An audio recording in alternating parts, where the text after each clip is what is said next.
আসসালামু আলাইকুম, সবাই কেমন আছেন? অনেকদিন পরে আবার নতুন একটি ব্লগ নিয়ে চলে আসলাম আপনাদের মাঝে। তো ঈদের পরের দিন আমরা একটু ঘুরতে বের হলাম। তখন হাঁটতে হাঁটতে রমনা পার্কের দিকে চললাম। তখন দেখলাম অনেক সুন্দর একটি পার্ক। সেই পার্কে যেয়ে অনেকক্ষণ ঘুরলাম। দেখতে পারছেন অনেক মানুষ। বিকাল দিক দিয়ে গেছিলাম, অনেক সুন্দর একটি জায়গা। অনেকদিন পরে এই রমনা পার্কের মতন একটি জায়গায় আমরা ঘুরতে গেলাম। এই যে নদী নালা, মানে লেক পার্ক, অনেক লেক টেক আছে, অনেক কিছু দেখার মতন ভালো জায়গা আছে।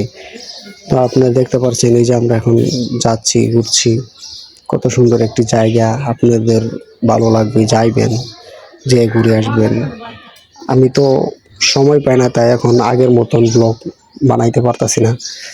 তো আমাকে সাপোর্ট করবেন, আমি আরো নতুন নতুন ব্লগ নিয়ে আসবো। ব্লগ ভিডিও তো অনেক সুন্দর একটি ভিডিও করলাম, দেখুন পুরো ভিডিওটা দেখুন, দেখে লাইক কমেন্ট শেয়ার করবেন। তাহলে আমরা উৎসাহ পাবো, আরো সুন্দর সুন্দর ভিডিও আপনাদের মাঝে তুলে ধরতে পারবো। এই জায়গাটা হলো পার্কের লেক, দেখুন কত সুন্দর মানুষ বইসা আছে। এই জায়গাটা অনেক সুন্দর, প্রায় জিয়ারত ধানের মতন দেখতে দেখা যায়। অনেক দিন পরে গেছি, কোনো সময় যায় নাই, এটাই ফার্স্ট রমনা পার্কে যাওয়া। পুরো ভিডিওটি দেখুন, ভালো লাগে। এদিকে আবার বাচ্চাদের খেলার জন্য সুন্দর ব্যবস্থা করা আছে।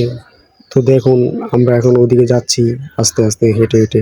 এই যে, তো এদিকে দেখুন, ওই যে বাচ্চারা খেলছে কত সুন্দর, গার্জেনরা নিয়ে আসছে তাদের বাচ্চাদের। ঈদের পরে একটু ঘুরতে আসছে সবাই মিলে।